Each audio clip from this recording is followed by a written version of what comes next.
अस्सलाम वालेकुम दोस्तों, मैं हूं तनवीर अहमद। इस वीडियो में मैं आपको वर्कशॉप जो मैकेनिकल का वर्कशॉप है तो उसकी विज़िट कराऊंगा, और जिसमें मुख्तलिफ़ जो पाइप्स हैं उसकी फैब्रिकेशन होती है। वो फायर फाइटिंग के पाइप भी होते हैं और फ्यूल के पाइप भी होते हैं। ये वर्कशॉप बेसिकली ये सिंध के डिस्ट्रिक्ट शिकारपुर में, शिकारपुर का तहसील खानपुर में। तो यहाँ पर खानपुर में ये पार्कों की पंपिंग स्टेशन है। जो फ्यूल जो पार्कों का है, क्रूड ऑयल है या रिफाइंड ऑयल है, वो पंपिंग के ज़रिए से ट्रांसफ़र होता है पार्को रिफाइनरी जो महमूद कोट मुजफ्फरगढ़ में, या वहाँ से फिर कराची की तरफ ये ट्रांसफ़र होता है। तो पार्को पंपिंग स्टेशन के पास मुख्तलिफ़ टर्मिनल है मुख्तलिफ़ कंपनियों के, जहाँ पर फ्यूल की स्टोरेज होती है। तो उस टर्मिनलों के लिए मुख्तलिफ़ ये पाइपों की फैब्रिकेशन मुख्तलिफ़ कंपनियां करवाती है। तो ये एक वर्कशॉप है जिस यूनिवर्सिटी का क्लास फेलो है, जो जहाँ पर हमने मैकेनिकल इंजीनियरिंग की थी, तो वो भी इस वर्कशॉप में जॉब करता है। तो मैं छुट्टियों की वजह से यहाँ पर शिकारपुर के तहसील खानपुर में आया हुआ था अपने गाँव में। तो मेरी अपने क्लास फेलो से मुलाकात हुई, इस बहाने वर्कशॉप की भी विज़िट की और अपने दोस्त से भी गपशप की। तो आइए वीडियो को शुरू करते और वहाँ पे दिखाऊंगा तो कौन सा काम होता है और किस तरीके से काम होता है। मैं आज वर्कशॉप में आए हुए जहाँ पर ये काम को एग्जीक्यूट करवाता है और क्यूसी का काम करता है। ये मुख्तलिफ एमएस की पाइप की यहाँ पर ये मैन्युफैक्चरिंग या एग्जीक्यूशन काम करते हैं, उसके बाद लगाए जाते हैं। जैसे मुख्तलिफ रिफाइनरीज होती हैं या दूसरी कोई ऑर्गेनाइजेशन होती है, वहाँ पर ये मटेरियल ले जाते हैं। तो पहले उसको काम को कंप्लीट करते हैं और यहाँ पर कौन कौन सा काम होता है और किस तरह से होता है, तो ये मैं अपने जो क्लास फेलो है अल्लाह गलबानी उससे पूछूंगा, जैसे आपकी भी इंफॉर्मेशन में कुछ इजाफा हो। अस्सलाम वालेकुम। यहाँ पे मेरी जो रोल है वो QA/QC मैनेजर है। तो बेसिकली यहाँ पे जो काम होता है वो वर्कशॉप में फिटअप वेल्डिंग का काम होता है, पाइपिंग का। ठीक है, तो फिटअप वेल्डिंग होने के बाद इंस्पेक्शन करनी पड़ती है वहाँ पे जॉइंट्स की। इंस्पेक्शन करने के बाद उसकी हाइड्रो टेस्टिंग होती है। हाइड्रो टेस्टिंग करने के बाद इसकी पाइपिंग की ग्रिड ब्लास्टिंग करते हैं और पेंटिंग करते हैं।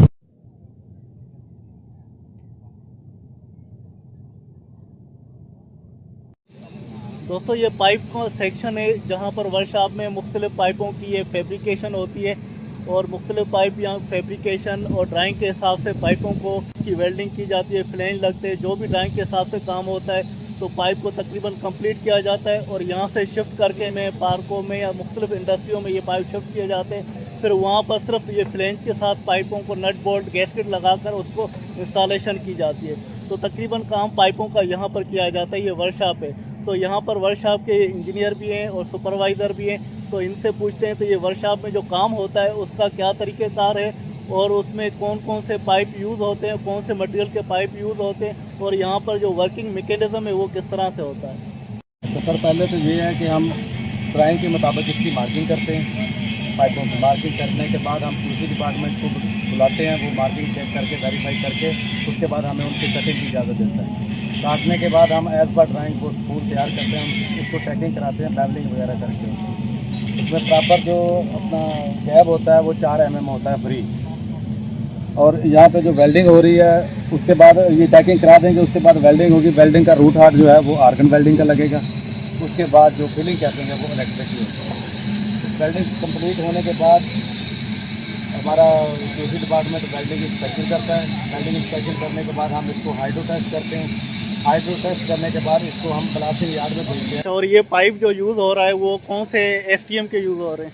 ये सर A106 है। STM A106 के यूज़ हो रहे हैं। और ये जो फिटिंग कौन से वो स्टैंडर्ड की यूज़ हो रही है इसमें? ये 105 की फिटिंग है सर। अच्छा, इसमें जो पाइप आप वेल्डिंग करते हैं, जो गैप मेंटेन करते हैं और बेवल बनाते हैं, तो ये पाइप के डाया के हिसाब से उसकी गैप भी होती है और बेवल भी बनाते हैं। फिर उसके ऊपर मुख्तलिफ वेल्डिंग के लेयर आप अप्लाई करते हैं, तो वो थोड़ा गाइड करें। जैसे ये पाइप कौन से डाया का, इसमें कितनी आपने गैप रखी हुई है और कितने लेयर लगाते हैं, और V है तो उसकी एंगल भी कितनी रखते हैं? तकरीबन 4 से 4.5 mm गैप होती है।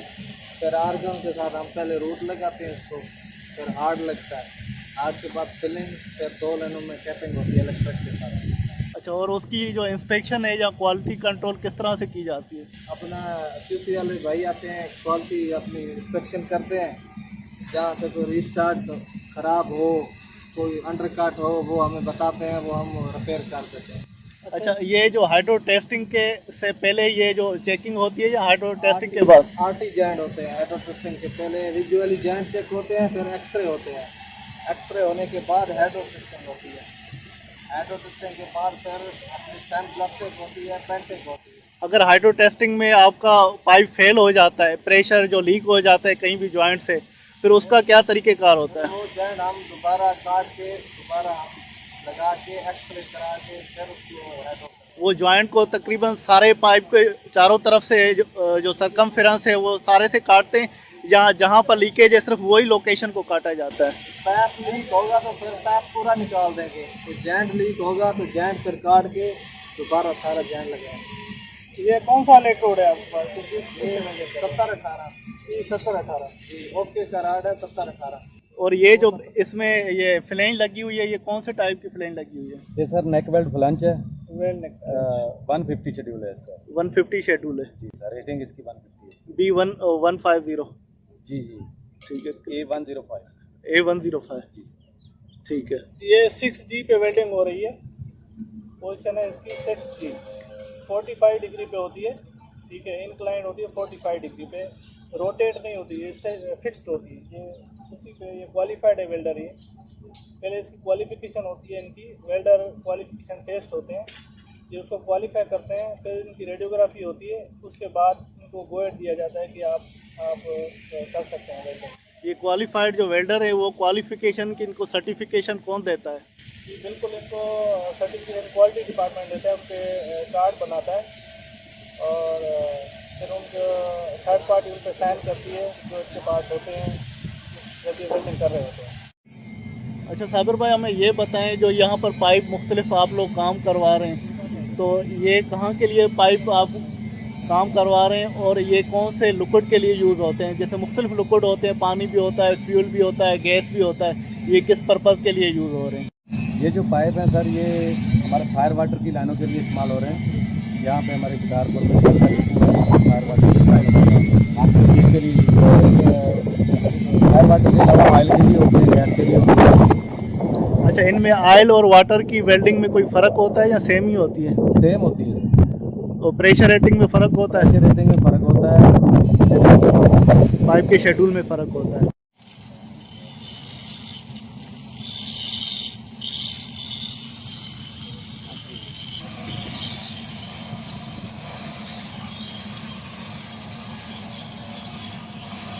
कौन सी लोकेशन है? ये सर टॉप लोकेशन बन रही है पाइप की। जी सर, ये वेंट पॉइंट है। अच्छा, वेंट पॉइंट, गेट वॉल लगा हुआ है और ऊपर वेंट है, ठीक है। ये सर, ये टॉप लोकेशन है सर, वेंट पॉइंट है।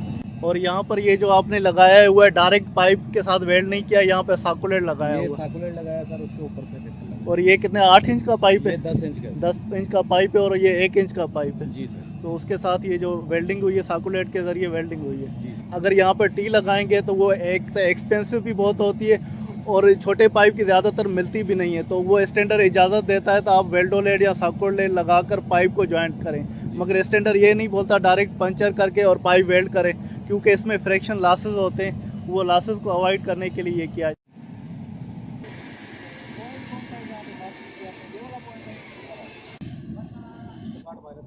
इधर ऊपर रख ले, ऊपर रख ले।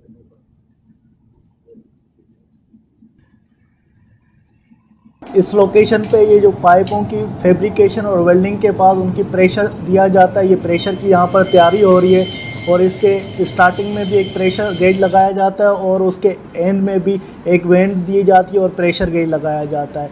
फिर इसकी हाइड्रोस्टैटिकली टेस्टिंग की जाती है, अगर टेस्टिंग सेटिस्फाई है तो फिर उसके बाद ये आगे ये पाइप को शिफ्ट किया जाता है, इसमें सैंड ब्लास्टिंग की जाती है। दोस्तों, ये सैंड ब्लास्टिंग का सेक्शन है, जहाँ पर ये पाइपों की सैंड ब्लास्टिंग होती है। तो उस कोरोजन को रिमूव करने के लिए ये हाई प्रेशर और सैंड के कॉम्बिनेशन से यहाँ पर सैंड ब्लास्टिंग होती है, जैसे कोरोजन पाइपों पे रिमूव हो जाए और जैसे पाइपों की क्वालिटी इंप्रूव हो जाए। उसके बाद पाइपों को प्राइमर करेंगे या एनामल पेंट करेंगे तो पाइपों की लाइफ ज़्यादा हो जाएगी, और एनवायरनमेंट जो इफ़ेक्ट है पाइपों पे वो कम होगा, और इस तरह से पाइप की लाइफ ज़्यादा होगी। तो यहाँ पे जो सैंड ब्लास्टिंग करता है, इससे थोड़ी यहाँ की मालूमात लेते हैं, तो वो इसका कौन सा प्रोसीजर होता है और किस तरीके से ये सैंड ब्लास्टिंग करते हैं। अभी सन ब्लास्टिंग करना है। सन ब्लास्टिंग मुख्तलिफ जगह भी होती है, कितने ग्रेड भी चलती है, कितने साइड भी चलती है, लेकिन इस तरह ग्रेड चलती है। लेकिन कम प्रेशर का प्रेशर 7 बार रखते हैं तो कहाँ ब्लास्टिंग होती है। वोट कहने उनके मुताबिक सन ब्लास्टिंग मुताबिक ग्लव्स होंगे, सेफ्टी शूज़ होंगे, गल सन ब्लास्टिंग शुरू कर देना है। उसके बाद बिल्कुल पैर क्लियर हो गया, कोई गंद नहीं रहा है, तो कोई कसर नहीं रहा। वालो साढ़े को जो है साढ़ा इंजीनियर साहब आंगन QC आंगन को प्रोफाइल चेक करेंगे। प्रोफाइल कितनी होनी चाहिए? प्रोफाइल 60 to 65 तक माइक्रोन। 60 to 65 तक 80 तक होने तो कोई मसला नहीं। उसके बाद क्या अप्लाई करते हैं? उसके बाद जो है कौन सा कोट होता है? पहला कोट होता है प्राइमर कोट। पहला कोट प्राइमर होता है। उसकी ड्राई फिल्म थिकनेस कितनी होनी चाहिए? नहीं, माइक्रोन में कितनी होनी चाहिए इसकी DFT? 100 माइक्रोन। 100 200 रख रहे हैं 100 वाले। उसके बाद मिड कोट होता है। उसके बाद उसकी DFT कितनी होनी चाहिए? उसकी जो है 200 माइक्रोन। 200 ठीक है। मान जो फाइनल होता है उसकी 200 होती है। 300 मुकम्मल आ रही है। ये क्या है आपके पास? ये होट है, ये होट पहनते हैं सन ब्लास्ट। ये होट क्यों पहनते हैं? तो होट पहनता है इसलिए सर्दी ये अभी आप सेफ्टी क्योंकि एयर भी सबको मिलती है खड़ी, इसलिए कोई मसला मसैल नहीं कर रहा है। मतलब कि जो एब्रेसिव मटीरियल है ग्रेड ब्लास्टिंग का वो सांस के अंदर ना जाए, तो उसमें एयर आती रहती है, ऑक्सीजन आती रहती है। ये है इस तरह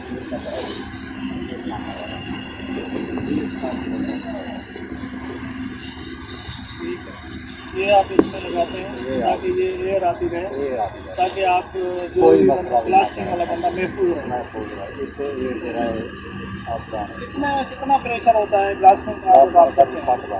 7 बार होता है। टाइम होता है कि अच्छा। उस टाइम तक आप कर सकते हैं, उसके बाद नहीं कर सकते। वो कौन सा टाइम है जब तक? 3 बजे के बाद 3 बजे के बाद नहीं कर सकते। वो उसकी वजह क्या है? उसकी वजह शाम को जरा मौसम खराब, ह्यूमिडिटी आ जाती है। आपको कैसे पता चल जाता है कि ये इस पाइपिंग की हमने सैंड ब्लास्टिंग की है और ये अभी पाइप सही है? उसकी क्वालिटी कैसे चेक करते हैं? अभी वो खाड़ा भी होंगे इतना तर जो है 35-40 साल के लिए वो नहीं, गेज होती है तो उसके लिए प्रोफाइल गेज। जब पाइपों की वेल्डिंग और फैब्रिकेशन का काम कंप्लीट हो जाता है तो फिर पाइपों को एक साइड पे प्लेस करके उन पे पेंट किया जाता है। पेंट के लिए इसमें प्राइमर कोट होता है और एनामिल कोट होते हैं, और उसकी कितनी माइक्रोन थिकनेस होती है और इस पाइपों को ड्राई करने के लिए कितना टाइम दिया जाता है, तो ये सारी इंफॉर्मेशन हम साइट के इंजीनियर से पूछते हैं। रेड ऑक्साइड पेंट किया हुआ है और ये फाइनल पेंट किया हुआ है। इसकी हमें ड्राई फिल्म थिकनेस चाहिए 300 माइक्रोन। 300 माइक्रोन अचीव करने के बाद इसका जो क्यूरिंग टाइम है वो 1 वीक है। पेंट करने के बाद 1 हफ्ता इसका क्यूरिंग टाइम है। इसके बाद इसकी फाइनल इंस्पेक्शन होती है। फाइनल इंस्पेक्शन करने के बाद इसको हम रिलीज़ करते हैं प्लांट के लिए। वहाँ पे हमारी मैकेनिकल की टीम होगी, वहाँ पे जाके इसको फिक्स करेंगे, नट बोल्टिंग करेंगे और इसकी गैस्केट जो फाइनल गैस्केट होती है ओरिजिनल वो डालेंगे और वाल वगैरह जो भी होगा एज पर ड्राइंग इसको इंस्टॉल करके इसको मैकेनिकल जो प्लांट साइड है उसके हैंड ओवर करेंगे। यूनिवर्सिटी के क्लास फेलो इंजीनियर अलावा साहब जलबानी से मुलाकात हुई और बड़ा मज़ा आया और वर्कशॉप की भी विज़िट कराई, और उसके बाद आखिर में ऑफिस में थोड़ी रिफ़्रेशमेंट की और गपशप की, और ये हमने काफ़ी इंजॉय किया। ये वीडियो भी आपने देखकर काफ़ी इंजॉय किया होगा और कुछ मालूमात मिली होगी। और इसके साथ तनवीर अहमद को इजाज़त दीजिए, अगली वीडियो तक अल्लाह हाफ़िज़।